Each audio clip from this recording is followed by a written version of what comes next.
Teamwork gives companies an amazing edge in the market. As soon as a manager or leader can tap into the potential of a team, there is no end to what you can achieve. Effective teamwork is one of the best ways to better your work environment and culture. I want to welcome you all back to Shaw Academy as we start Module 2. Just a reminder of our values and who we are here at Shaw. Our mission is higher education at a lower cost. We are globally recognized, meaning we are aligned with all of the standards of education in countries all across the world. At Shaw, we want you to master practical skills today, which means real engagement, real qualifications, real success, all of it done to reach your goals. Welcome to Module 2 of Lesson 1. My name is Bianca and I am the educator for this course. I want to kick us off with a quote. Teamwork begins by building trust, and the only way to do that is by overcoming our vulnerabilities. With that, let's have a look at today's lesson. Today we are going to look at leading any team with confidence and strategy. Our objectives will include: why does team leadership matter? Tools to better manage your team, and finally, how to effectively delegate. I'm going to start this lesson with a question. What percentage of businesses with effective communication are likely to have lower employee turnover? We have 50%, 25%, and 100%. While you're answering the question in the Morpheus chat box, please note I'll be giving the answer to this question later in this lesson. Team leadership is complex and ever-changing. This section will give you a lot of insight and strategies that you can take back to your team. Teamwork is important for so many reasons. It gives you a better team culture, better project outcomes, and it creates a community within your company. If you've ever doubted the importance of teamwork, allow me to convince you now. Team management is non-negotiable for all managers and leaders. By focusing on team management, you are building effective teams. This means that you have the correct people in the correct roles. You understand how to effectively lead your team and reach your goals. You're focusing on what is great about each team member and what they bring to the table.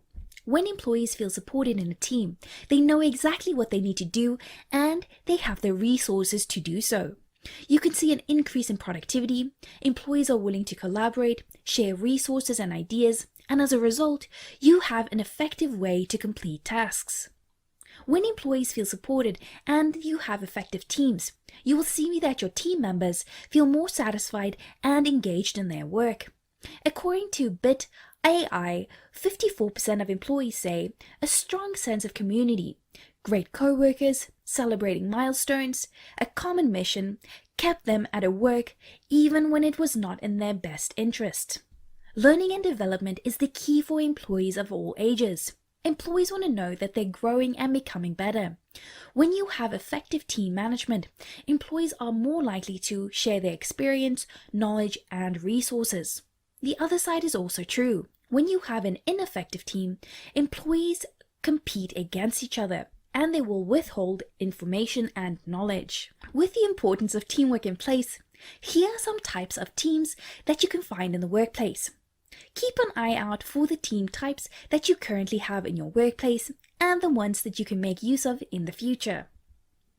Select the correct type of team for your company. When a group of employees work to achieve collective goals, this is in line with a project team. With this type of team, structure is needed. You will need measurables, timelines, and specifics in place. The employees will come together to complete a task or shared goal. You will assign roles and deadlines. Top tip: by setting up your team, make use of experienced and new employees to allow for coaching, mentoring, and development. These are permanent teams. For example, you have employees from the same department but with different roles and responsibilities. The HR manager oversees the tasks and everyone in the team reports to him or her. This type of team is found in a lot of corporate companies. This type of team forms when employees from different departments and roles come together to achieve a shared goal. There are no managers, leaders, or authority figures in this team. The team will decide how to get things done. According to Active Collab, one of the first major companies that decided to implement self-management teams was software company Valve. Around 300 employees have neither bosses nor a formal division of labor. Instead, they are expected to organize themselves around individually or in group projects. They are obligated to take care of the customer support themselves. The work ethic of Valve relied heavily on individual responsibility. Continuing on, let's have a look at some more types. Virtual teams come together on a collaboration platform. These teams work remotely, but they come together on their selected platform and they make use of project management tools to keep on track. According to the Active Collab, one of the organizations that had the most success with virtual teams is the company known as WordPress. Over 100 employees in 43 different countries use WordPress plugins, P2 that enables them to communicate with each other in real time. This is a great example of a company using a virtual team to set up their company structure. Operation teams come together to support and help other types of teams. These teams are formed to ensure that all the back office processes run correctly. For example, the HR team does not have set goals or projects, but they have to recruit candidates for when the different team expands and when key team players leave the company. These teams are permanent and they have defined roles and responsibilities. These teams are not permanent. They are formed for a set project or task, and as soon as the task is completed, the team is dissolved. This is a great way to hand projects over when you have too much going on. It's also another way to get experts in to help you with a project without having to hire new employees. Now that you have all of the team types that you can select from, I would like to share the stages of team formation with you all. These are essential tools to use as a manager and leader. Make sure that you understand each stage, as it will help you improve your current team or help you in the future when setting up a new team. According to Mind Tools, Bruce Tuckman's forming, storming, norming, and performing model describes these stages. When you understand it, you can help your team become more effective more quickly. This stage is when you're setting up your team. You are excited and a bit nervous because everything is still new and you have to get everything together. You will have to be confident and very active in this stage, as the roles and responsibilities of each team member is not clear. You can, however, start to set objectives for the team as a whole. Next, you move on to the storming phase. A lot of teams fail during this stage of team formation. In this stage, you start setting up the processes and the structures that you want for your team. The team starts building trust and relationships. This is also the stage where conflict can start due to the team not having worked together before, people having different styles of work, and different personalities. All of this can lead to different forms of conflict. For you as a manager and a leader, you need to remain positive and resolve all issues as they come up. Top tip: this is a great time to make use of a personality test to allow the team members to understand each other and their styles of working. Make sure you are fostering a good community so that the team can overcome these issues really quickly and succeed as a whole. The norming stage is great. This means you've overcome the initial forming, you've overcome the conflict, and now you're at a stable stage. This is when employees start to work as a team and appreciate each other's strengths and weaknesses. This is a time when employees will start to ask each other for feedback and they develop a stronger commitment to the goals. This is a great time as a manager and a leader to start thinking of team building activities that you can introduce into your team. Your team reaches the performing stage after the norming stage. They have found their rhythm as a team, and they are now able to achieve goals as a unit. The structures and processes you set in place right at the forming stage is now working and supporting your team. As the leader, you can start to delegate tasks more in this stage because you know your team members and what they're capable of. Finally, you will reach the adjourning stage. This is the end of your team cycle. The team did a great job, but team members are leaving, and even with permanent teams, it can be changed or dissolved based on what the company needs. This can be a very tough stage for some employees due to the relationships and the building structures that you set in place. In this stage, take the time to celebrate all that you've achieved as a team and end on a positive note.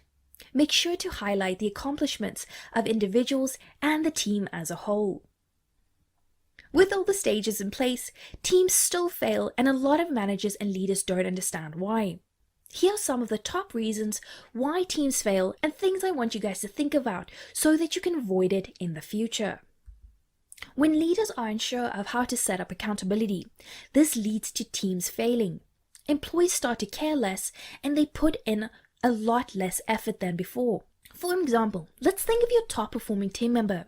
They give a lot of effort, they're putting everything in that they can to help the company succeed. On the other side, your lowest performing team member will slack off. They're avoiding responsibility and they don't want to work. If you don't have accountability in place, you won't have a system to measure the performance of your lowest performing team member. This can lead to your highest performing team member feeling frustrated, not understanding why they have to put in so much work while the underperforming employee gets away with everything. These are the things you need to take into account, not only for individuals, but your team as a whole. When leaders and managers fail to set up goals, assign tasks, create structures, and motivate the team will fail.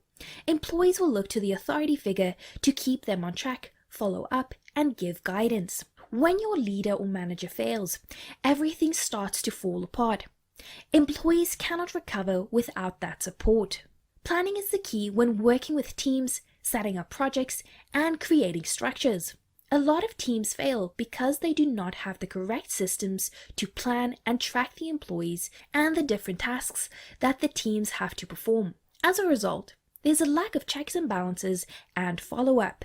As mentioned in the storming stage, conflict is inevitable. We're all people and sometimes we don't see eye to eye. That is the same in your team. People might not like each other, they might have different approaches and personalities. All of this can lead to conflict. In this scenario, the conflict is not so much the issue as the inability of the leader to diffuse and address that conflict.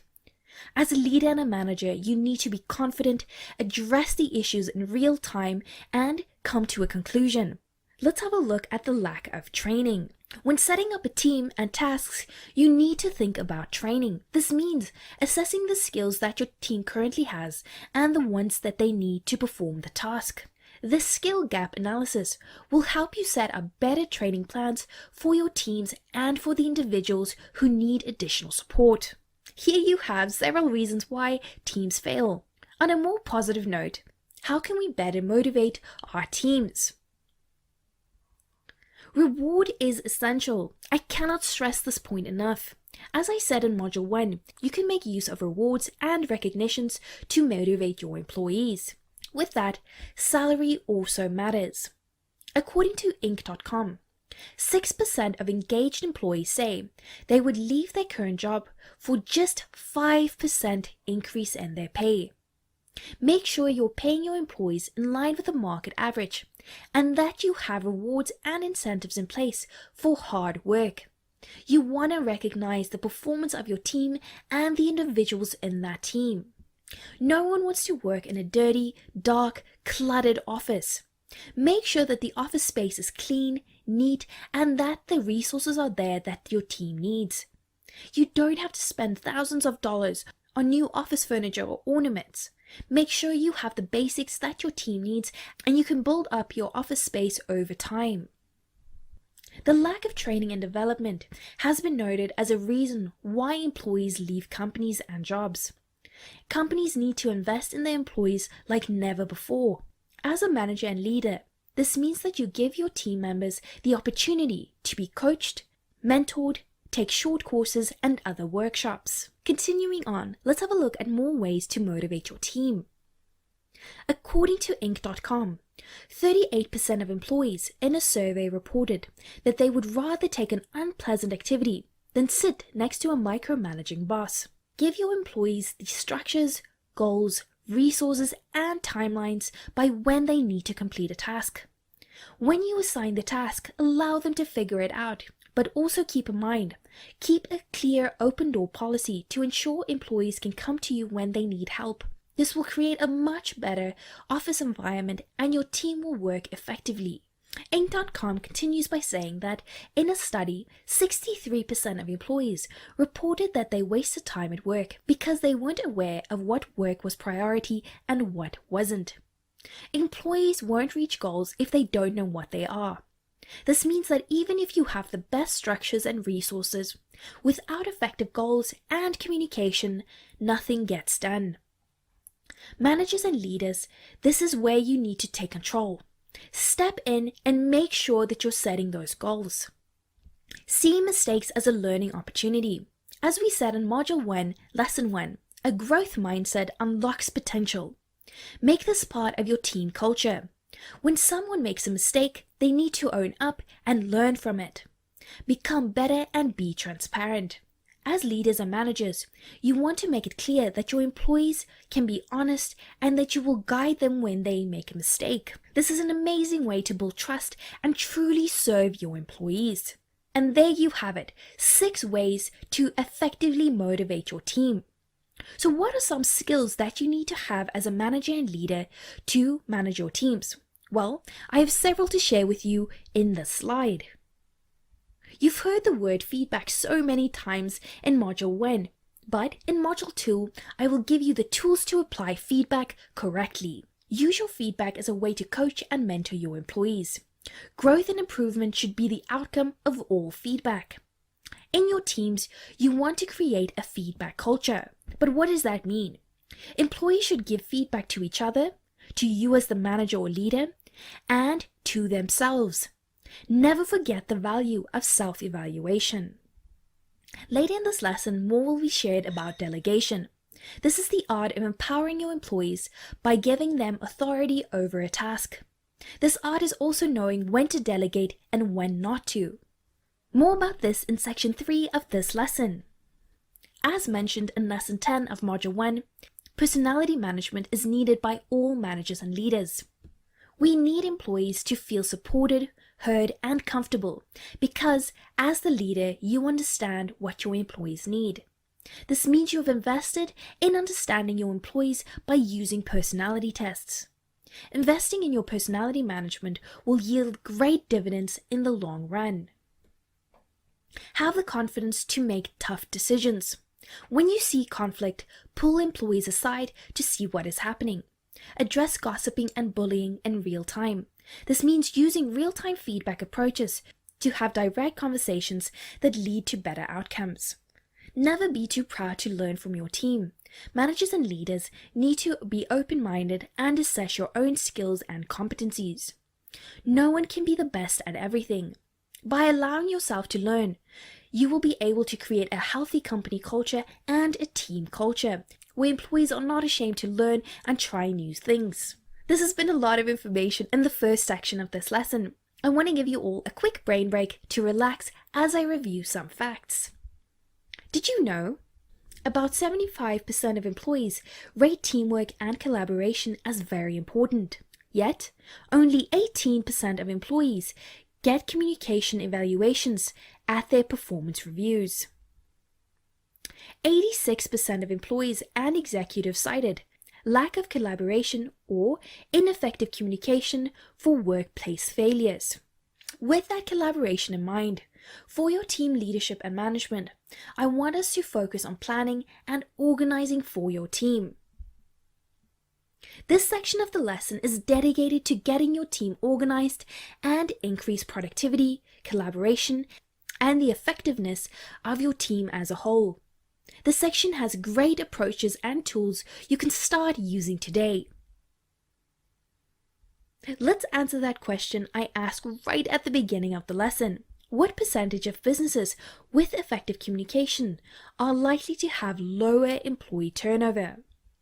50%, 25%, or 100%? The answer is businesses with effective communication are 50% more likely to have lower employee turnover. Communication is a great tool for any company. It can make or break any project and can leave employees feeling empowered or confused. With that, let's have a look at how can you increase your team collaboration. A great team relies on the collective strengths of the team members. Your strengths will outweigh the weaknesses that you have in your team. There's a great balance where everyone's strengths can be used to improve or overcome weaknesses. You want to outline what is great and what are the strengths about each team member. You will use those strengths as an advantage. Give your team a competitive edge. Especially in the storming stage, you want to have clear and open communication. Select your communication type, apps, and software, as well as the tone you want from your group. This gives employees a much clearer idea of how to track communication and how to communicate and what to avoid. By sharing knowledge, insight, and resources freely, employees are likely to trust each other and work as a unit. But this is not easy. You need to build trust, have employees get to know each other, and understand the group dynamic. As the leader or manager, you need to set the tone by being transparent, sharing your knowledge and experience, as well as encouraging others to do the same. You want to select the correct collaboration tools for your team. Coming up in the next couple of slides, I will give you some tools that I recommend that you start using in your teams. This slide is focused on managing projects in your team. Let's take a practical approach and review the steps that you can take to organize any project or objective for your team. Keep in mind that for this example, we will input the final information into a Gantt chart. When you've selected a course of action, it's essential to define your goal or objective. For example, your company wants to update their website to give it a more sleek, modern, user-friendly site, and your team has been assigned to take on this task. You start to create a plan and outline what you need in terms of resources. So for example, for your website, you would need to have a platform which will host your site. You want to select the design and the branding that you're going to add to your site. You also want to make sure it is user-friendly. For your site, you also have different options. You can either use a paid hosting site or get someone to code your website. A lot of options, budgets, and human resources to think of when outlining this project. You need to set a hard timeline by when you need to complete your task. This will help you ensure that you are on track and give you a clear idea of where you need to support more and if the timeline is going to be met. Assigning the task is very important. It means that you're giving your employees the responsibility to complete a task and take ownership of it. When assigning a task, keep in mind the capabilities of your employees and the amount of support he or she will need. Following up is regardless of the project or who is assigned to it. Make sure you have a clear plan of when to follow up and how. Add the following sections to your planning and Gantt chart. This will help you organize your own time and allow you to follow up with all parties. For example, you can check up on milestones, you can have dates on your calendar when to check in with the team managers or the different employees. It's a great way to check in, follow up, and give coaching as needed. It's a skill to know when to change or scrap an idea. This step does not mean that you're giving up, but you're changing the plan as needed because you have the skills to assess the outcome. Top tip, make sure to keep assessing the plan if it is practical and if the employees understand what to do and what is expected of them. Finally, make sure that the timeline is clear and that no one is confused. So with this example in place, let's look at a Gantt chart, how you will use this in your company team. Each Gantt chart has different elements that you can use for team management. So here you can see that it has dates, so you can add the milestones and by when the tasks need to be completed. So as we said in the example, you need to create a new website. So you can have different categories. So in this example, you can see a homepage, feature page, photography, and the design elements. On top of that, you can assign the different tasks to your employees. As you can see in this example, 50% of the task has been completed. It's a great way to track how much has been assigned to your employees, and you can color code this system. This is just an example of a planning tool that is easy and effective to use in your company. But here are some other ways that you can stay organized with your team. Daily communication might seem excessive, but it can help center employees and outline tasks and timelines that they need to reach. Use 15 minutes at the start of each day to have check-ins. Employees can outline their daily tasks, objectives, and what they need support with. Like with the example of the Gantt chart, it is important to assign the objectives and tasks to different employees.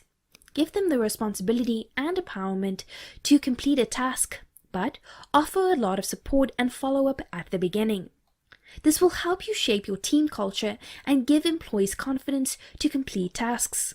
In time, less support and follow-up will be needed as employees understand what you expect from them and the standard that you want them to meet. Long-term goals are goals that are set for the entire company. Regardless of your department or job, everyone has the same goal that the company needs to reach. This means that everyone has a common goal that allows for more collaboration and support in the company. For example, the entire company needs to reach 5% over the sales target for the month. When the employees reach more than 5% of the goal, everyone can get a bonus amount. When the company reaches the goal, set new goals that keep the motivation and unity going. This is great for your team management as well. You can set long-term goals for your team that is in line with that of the company. So this is your basic cheat sheet. If you feel overwhelmed with a lot of options, I recommend taking a look at this slide as your starting point. These functions will give you the basics that you need to organize your company and your team. All the links and overviews of the different software and companies is in your summary notes. Please make sure to check it out after this lesson. Select a communication tool that allows you to create groups, share files, have private conversations, video calls, and so much more. Slack is the easiest communication platform to get you started. This is a free option, but the conversations and files won't save for long. You can also switch to the paid version where you can save all your files and conversations. Slack is also integrated with third-party tools like Google Drive, InVision, and GitHub. You can download the platform on your PC or on your phone. When selecting your organizing tool, I recommend Trello. Manage your tasks on Trello. You can create a board for the different projects and teams that you have in your company. You can assign a board to your team and track their progress. When creating a list for boards, use items like planned, in progress, under review, and completed. Trello is a great tool to use for your team, and it is also free. Decide between investing in Google Drive or Microsoft Teams. Google Drive allows you to collaborate a lot, you can store all your files, and you can work on documents in real time. Google also offers Hangouts for all of your meeting needs, and you can access Google Forms to create surveys for your teams. On the other side, Microsoft is also a great platform. You can create teams for different departments and for different projects. You can create team sites where you can add all of your documents and share company updates. The Microsoft team has a built-in chat option where you can send instant messages, collaborate as a team, share files, and host workshops. Look at the pricing plan for both before deciding what is best for your team management. Tracking time is essential. Harvest allows you to track the amount of time that you spend on a project. Harvest offers one-click time entries as well as the option to adjust the number of hours on your weekly timesheet. This is a great tool to see how many hours your team members are spending on projects and to track their hours. It is also great for tracking the hours of your remote workers. There you have it. Take your time to research the different options that you have for your company. Keep in mind the different functions mentioned on the slide to help guide you. I'll give you guys a few seconds to take in all of the information as I review some housekeeping slides with you all. If you have any questions, please type it into Morpheus. Remember to rate his answers so that he can learn and improve. Please note to check out your summary notes after each lesson. It's packed full of content, tips, and tricks that will help guide you. After each lesson, there is a lesson quiz to test your knowledge. I also recommend asking your educator. This means that you can ask me anything, and you can do so by emailing me at support@shoreacademy.com. I will answer all of your questions as soon as I can. Just before we move on, here is a little sneak peek for Lesson 2. In Lesson 2, we will review coaching and mentoring for all managers and leaders. This is an essential lesson for you to attend. Coaching and mentoring is the key to unlocking the potential of your team. But for now, let's get back to the next topic. We are now going to look at how to effectively delegate. I want to start this section off with a few facts. Did you know only 5.9% of companies communicate goals daily? Also, only 49% of the participants claimed to use mobile devices for collaboration. However, 92% of them think it is important. Businesses with effective communication are 50% more likely to have lower employee turnover. With that food for thought fresh in your mind, welcome to your first delegation topic. Delegation involves the assignment to others of the authority of particular functions, tasks, and decisions. Delegation, put simply, is when you assign authority to another person. For example, as a leader, you assign the authority to one of your employees to carry out a specific task. Delegation empowers an employee to make decisions. With those decisions, the employee is able to carry out activities to complete tasks. But we also get different types of delegation. Here I have 3 types I want you guys to note. According to the article library, when authority is given to perform general managerial functions like planning and organizing, directing, and many more, the subordinate manager performs these functions and enjoys the authority required to carry out these responsibilities. The chief executive exercises overall control and guidance when it comes to subordinates from time to time. The specific delegation may relate to a particular function or assigned task. Various departmental managers get specific authority to undertake their department duties. So this is an example of general or specific delegation. Formal delegation forms part of the company structure. When a task is assigned to an employee, the needed authority is given to the employee to complete the task. This is a normal type of delegation that you find within companies. Informal delegation is when an employee takes on a task, not because it has been assigned to them, but because it needs to be completed in order for the employee to do his or her job. In order to complete a task assigned, the employee may need help from other employees.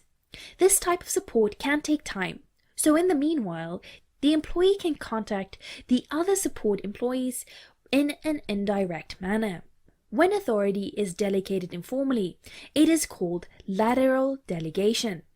With those types of delegation in place, here are the steps that you can take to get started on your delegating. These steps are very similar to the project management steps that we've taken earlier in this lesson. Define and outline which tasks can be delegated and which ones cannot.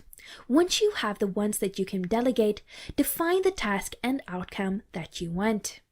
Based on the task, you can either select an entire team or an individual that you need to complete the task. Once you know which skills and experience is needed for a task, you can select the employees and give them training. You can look for employees that match the skill set or those who have potential. This is a great way to develop your staff. Set formal goals, milestones, and measurements. Employees will understand what they need to achieve and how their progress will be judged. This step may require more training to explain the measurement process to the employees. Set aside the resources you need for the team to complete the task. These are things like equipment, your budget, materials, location, and other services and material. Deadlines are needed in your planning process. Set the milestones and due dates of each task. This way you are able to see if the team members are on track and if they need more support.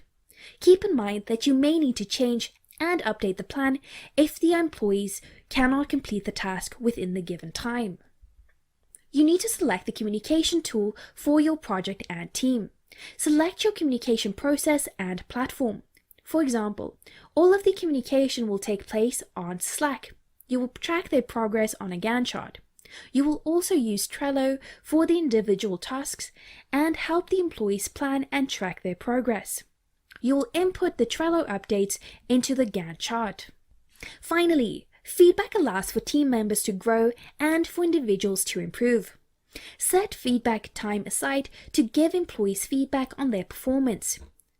You can give feedback to correct behavior, keep employees on track, address conflict, and use it as a coaching tool for growth. With these steps in place, let's jump into some benefits of delegation. By delegating certain tasks, you're freeing up your own time as a manager and leader. You can use the extra time to coach, improve systems, focus on performance, and other tasks of the company. Make sure to keep supporting your teams even when they have the authority. By empowering your employees with authority, they are growing. They are making decisions, working as a team, managing resources, and reaching goals. This is especially useful for inexperienced employees. Allow your experienced employees to share their knowledge and experience with the entire team. Your team will feel trusted when you allow them to complete tasks. As mentioned, avoid micromanaging to improve the trust that employees have in you as their leader. The long-term trust will improve your team culture, and you will see new leaders emerge in your teams. Make sure to assign the task equally in your team. By doing so, you're increasing the flexibility in your team. Employees can focus on more than one task, and they will avoid burning out, while also achieving the set goals.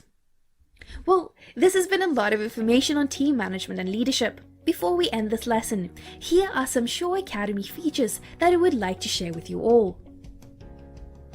Just a reminder, you can watch your class at any time. You can change the class date and time, or you can restart your schedule entirely. Please make sure to review all lessons. You can watch the live lessons or go back and review the lessons you've already watched. Just some key features. Make sure to check out your toolkit items. Your toolkit has items like your lesson notes, lesson slides, and bonus content. A lot of extra features available for you now. Your lesson challenges include the following. Start to select your project management tools. Outline which type of team that you have, and start noting down your delegation steps that you can use in your team right now. Well done for completing this lesson. I hope that you've learned a lot of new information, that you feel excited getting started to apply these concepts to your team. I'm very excited to share lesson 2 with you all. In lesson 2, we're going to review coaching and mentoring tools for all leaders and managers. Before we end this lesson, I will leave you all with this. Talent wins games, but teamwork and intelligence wins championships, by Michael Jordan. Thank you all, and I will speak to you in lesson 2.